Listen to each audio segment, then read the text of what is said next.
यदि वीडियो देख के आपके ज्ञान की वृद्धि होती है तो सब्सक्राइब करके सब्सक्राइबर की वृद्धि अवश्य करें। आज हम फिर एमपी कांस्टेबल का एक और वीडियो लेके हाजिर है। आज हम एक और पुराना पेपर लेके आए हैं। आज का पेपर है 20 अगस्त 2017 का 9 बजे वाला बैच का, जिसमें हम भाग 1 लेके आए हैं, जिसमें हम जीके के अंतर्गत जो गणित के क्वेश्चन दिए गए थे जीके के टॉपिक में पेपर में, उनको सॉल्व करना देखेंगे ट्रिक के द्वारा, बिल्कुल आसान तरीके से। तो वीडियो से जुड़े रहिए। और पहला क्वेश्चन है कि पहला क्वेश्चन है दो पासे, पासा शब्द आ गया मतलब प्रायिकता का है। प्रायिकता को संभावना भी बोलते हैं एक तरह से, ठीक है, प्रायिकता। ठीक है, तो प्रायिकता में हम ये देखते हैं कि कितनी चीजें आ रही हैं, मतलब क्या सिलेक्ट करने को बोला है या क्या चुनने को या क्या संभावना पूछी गई है, उसको देखते हैं। तो यहाँ पे बोले दो पासे एक साथ फेंके गए, तो सबसे पहले दोनों पासों की कंडीशन निकाल देते हैं। पहला पासा अगर फेंकेंगे तो उस पर क्या क्या आ सकता है। पासे पे 1 से लेकर 6 तक की गिनती होती है, जो आपने सांप सीढ़ी वगैरह में खेला होगा, जो गोटी होती है ना एक, जिसमें 1 से 6 तक की गिनती होती है, उसी को पासा बोलते हैं। ठीक है ना। दूसरा पासा फेंकेंगे तो उस पर भी क्या क्या गिर सकता है, 1 से लेकर 6 तक की गिनती। लो कंडीशन लिख ली पहले। ठीक है, देखो पीई, जब प्रायिकता को निकालते हैं तो पीई से बताते हैं उसको, और नीचे लिखते हैं हम टोटल। टोटल कितना होता है, जितनी संभावना होगी। तो ये देखो इसमें कितनी है टोटल, इसकी कितनी 6 संभावना, और इसकी भी कितनी 6, तो 6 6 36 होती है। तो टोटल संभावना हो जाएगी 36। याद रखना, अगर एक की 6 निकल रही है और 2 की पूछी जाए तो 6 का 6 से मल्टीप्लाई कर दो 36। अगर 3 पासे फेंके जाते तो 6 का 6 से मल्टीप्लाई 36, और 36 का फिर 6 से मल्टीप्लाई करते हैं, जिससे वो 216 निकलता है। ठीक है, याद रखना निकालने का तरीका। तो इस पर हमें जाना नहीं है, बस इतना याद रखना 36 हो गई। एक की 6 है तो 2 बार पासा उछाला तो 6 6 का गुणा कर दो 36। ठीक है, अब दोनों पासे को फेंको और कुल या तो 10 आए या 10 से ज्यादा आए, मतलब 10 या 10 से ज्यादा आए, मतलब जैसे कि हमने एक पासा फेंका तो 1 आया, और दूसरा पासा फेंका तो दूसरे पे 2 आया। अब देखो इन दोनों को जोड़ करो, कितना हो रहा है 3 हो रहा है जोड़, जबकि क्या बोल रहा है जोड़ कितना हो 10 या 10 से ज्यादा हो। तो हमें केवल उनको लेना है जिसका जोड़ 10 या 10 से ज्यादा होगा। जैसे देखो इस पे 1 गिरा और इस पे चाहे 6 भी गिर जाएगा ना, तो भी 1 और 6 का जोड़ 10 नहीं हो सकता। ठीक है, 2 का जोड़ लगाते हैं, इस पे अगर 2 आया और इस पे 1 से लेके 6 तक कुछ भी आ जाए, तब भी 2 और इनका जोड़ 10 के बराबर नहीं होगा। मतलब एक पे 2 आया और इस पे जो मान ली 6 आया, सबसे ज्यादा 6 ही है ना, तो 6 और 2 कितना होता है 8, अभी भी नहीं आया। 3 पे भी चेक किया, नहीं आएगा, फिर 4 से चेक किया, एक पे 4 आएगा और दूसरे पे 1 आ जाए तब 5 होगा। एक पे 4 आया दूसरे पे 2 आया, तब भी नहीं हो रहा। जब एक पे 4 आए और दूसरे पे 6 आए, तो पहली कंडीशन बन गई। हमें क्या चाहिए 10 या 10 से ज्यादा। एक पे 4 आया और दूसरे 6 आ जाए, बन गई। अब दूसरे नंबर पे मिल लिया 5 5। ठीक है, अब 5 का किसके साथ करेंगे, 10 या 10 से ज्यादा है, 4 के साथ होगा क्या, नहीं 5, 5 का 5 के साथ, और 5 के साथ में और क्या आ सकता है 6 भी आ सकता है ना। फिर जब 5 की कंडीशन कंप्लीट हो गई, अब 6 की देखते हैं। अगर एक पे 6 आएगा तो दूसरे पे कितना चाहिए 10 के लिए, 4 चाहिए, तो 4, या 6 के साथ 5 आ जाए या 6 के साथ 6 आ जाए। तो इतनी कंडीशन बन गई जिनका जोड़ 10 या 10 से ज्यादा आ जाए। ठीक है, तो इसी की प्रायिकता पूछी थी, तो इनकी गिनती गिन लो कितनी है, 1 2 3 4 5 6, तो कितना होगा 6/36 हो गया। 6 कम 6, 6 का नगा 36, कितना आ गया 1/6। ऑप्शन मैच कर लेते हैं, ऑप्शन ए अपना सही आ गया। ठीक है, उम्मीद है समझ में आ गया होगा। तो अगला क्वेश्चन आया है, तो ये पेपर में मेंटल एबिलिटी और मेंटल एप्टीट्यूड करके टॉपिक करके डला था, उसके अंतर्गत आया ये क्वेश्चन।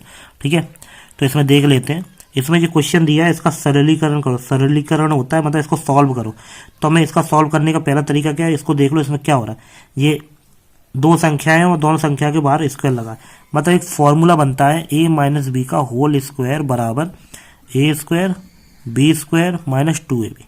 इस प्रकार का ये फॉर्मूला बनना है। देखो a का मान क्या हो जाएगा √3, तो रखते हैं a का मान √3 का स्क्वायर, प्लस b का मान कितना हो जाएगा, b का मान हो जाएगा 1/√3, तो रख दो 1/√3 अपना क्या -2 गुणा a का मान √3, b का मान 1/√3। अब इसको सॉल्व कर लेते हैं हम, जो जिससे कट रहा हो, ये दोनों कट गए आपस में।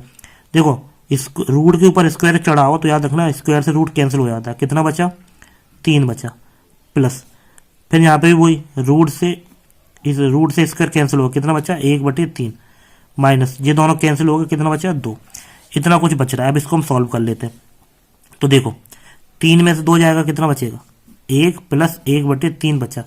1 इसका एलसीएम लेते हैं, 3 का क्रॉस गुणा करते हैं, 3 एकम 3, 1 का 1 से किया 1/3, तो कितना आ गया? 4/3 आ गया। तो देखते हैं 4/3 किससे मैच कर रहा है? ऑप्शन बी से मैच कर रहा है। उम्मीद है समझ में आ गया होगा। अगला सवाल देखते हैं।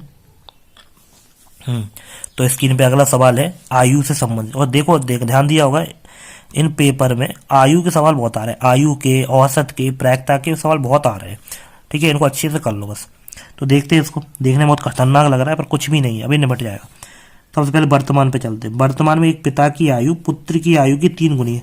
तो सबसे पहले मान लेते हैं, माना कि पुत्र की आयु x और पिता की कितनी है? पिता की कितनी है? 3 गुनी है। अगर पुत्र की x है तो पिता की कितनी हो जाएगी? 3 गुनी का मतलब 3x। फिर बोल रहे हैं 15 साल के बाद।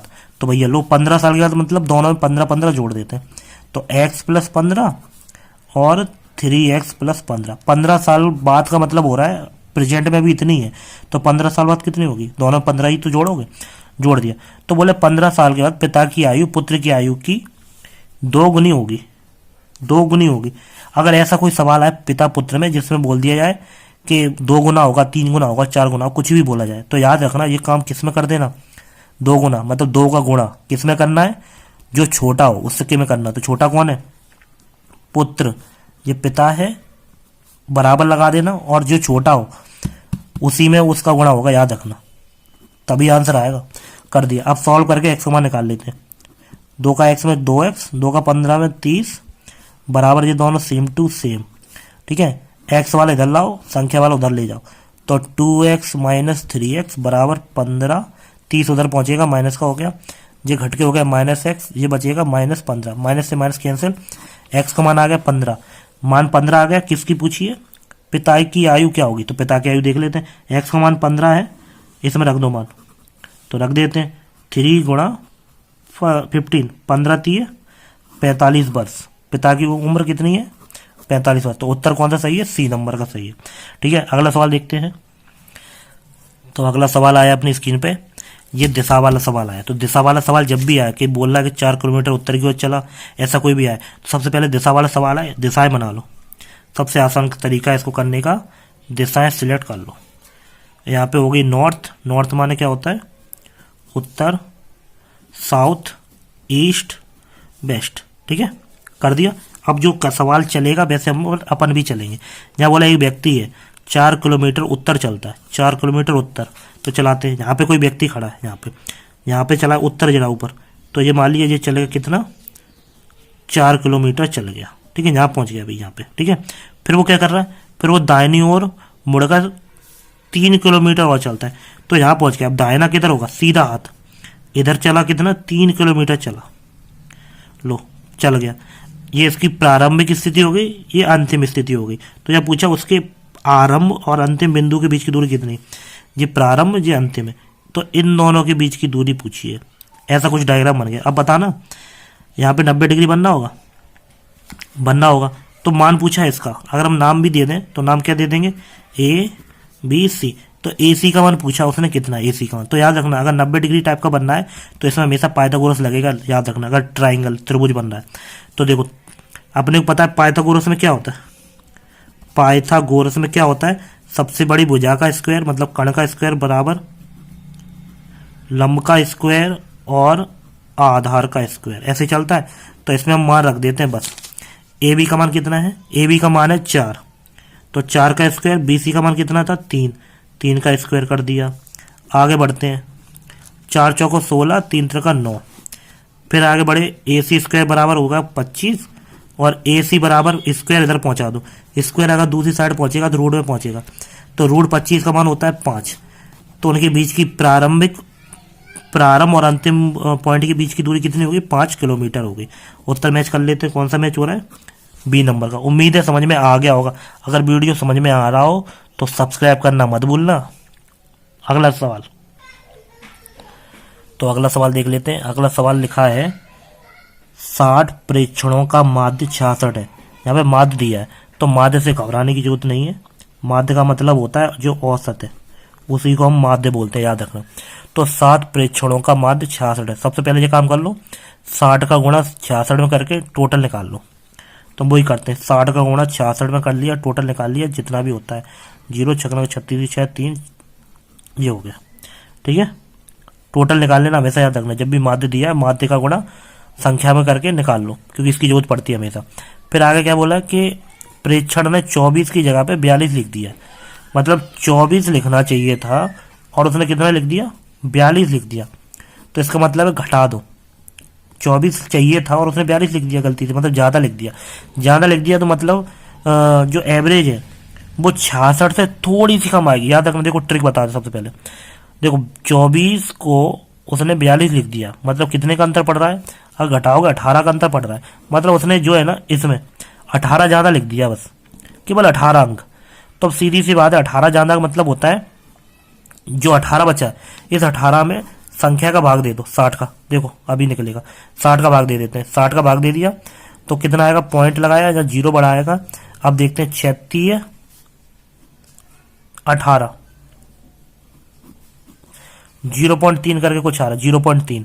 ठीक है, मतलब जो औसत है ना, औसत में से इसको घटा दो, तो हम घटा देते हैं 66 में से 0.3 घटा दो, वही अपना उत्तर होगा 7 5 6। उत्तर कौन सा मैच हो गया, ये वाला। अगर नहीं समझ में आया तो फिर से ध्यान से सुन लेना। देखो हम ट्रिक बता दे रहे हैं, सॉल्व करने की जरूरत नहीं है बिल्कुल भी। देखो जब भी ऐसा सवाल आए कि उसने गलती से कुछ और की जगह कुछ और लिख दिया, तो उन दोनों को आपस में घटा दो। तो 42 में से 24 घटा दो, तो हमने 42 में से 24 घटा दिए, कितना बचा था 18, सबसे पहला। अब देखो यहाँ पे क्या लिखा है, 24 की जगह पे 42 लिख दिया, मतलब ज़्यादा लिख दिया, तो हमें कम करना है। ठीक है, समझ में आई बात। तो देखो, तो कम करने के लिए क्या है, अभी अपनी औसत कितनी है 66 है। ठीक है, तो 66 में से कम करनी पड़ेगी ना। तो देखो इन दोनों घटाना है 18, तो जो घटाना आ जाए उसमें जितनी संख्या होगी उस संख्या का कर दो भाग, तो भाग कर दिया। तो जो उत्तर है ना उस उत्तर को औसत से घटा दो, घटाने का जो उत्तर होगा वही अपना सही उत्तर होगा। तो हमने इस 66 में से 0.3 घटा दिया, तो बचा 65.7, जो हमारा इससे मैच कर रहा है। और वैसे भी पता है 24 की जगह 42 लिख दिया, 18 का अंतर है, एक मामूली सा अंतर है, मतलब औसत थोड़ा सा कम होगा, थोड़ा सा।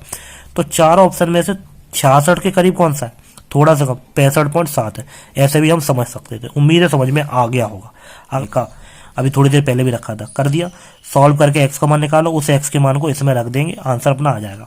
तो देखो करके देखते, 7 का यहाँ पे, 6 का यहाँ पे, 7 का यहाँ करेंगे, 7 पंजे 35, 7 सत्ते 49 बराबर 6 का 6 से 36x प्लस 6 सत्ते 42। एक्स यहाँ पहुँचा दो और संख्या उधर, तो 35 x माइनस 36x बराबर 42 माइनस 49, यहाँ बचेगा माइनस एक्स, बड़ी संख्या माइनस की इसलिए 49 में से 42 जाएंगे, 7 बचेगा, माइनस से माइनस के माइनस कैंसिल, एक्स का मान 7 आ गया। अब इस 7 को इसमें मान रख देंगे। एक्स की आयु कितनी है 5x है, मान रख दो एक्स का 7, तो 5 गुणा 7 बराबर कितना होगा 35। तो 35 वर्ष होगी एक्स की आयु। देख लेते हैं ऑप्शन कौन सा सही है, ऑप्शन सी सही है। उम्मीद है आज के क्वेश्चन समझ में आ गए होंगे। ये भाग 1 था, भाग 2 नेक्स्ट वीडियो में आपको देखने को मिलेगा। अगर वीडियो अच्छा लगा हो, मज़ा आया हो, आपके ज्ञान में वृद्धि हुई हो, तो आप हमारे सब्सक्राइबर में वृद्धि कर सकते हैं। मिलते हैं अगले वीडियो में फिर से नए नए तरीके के साथ में। धन्यवाद।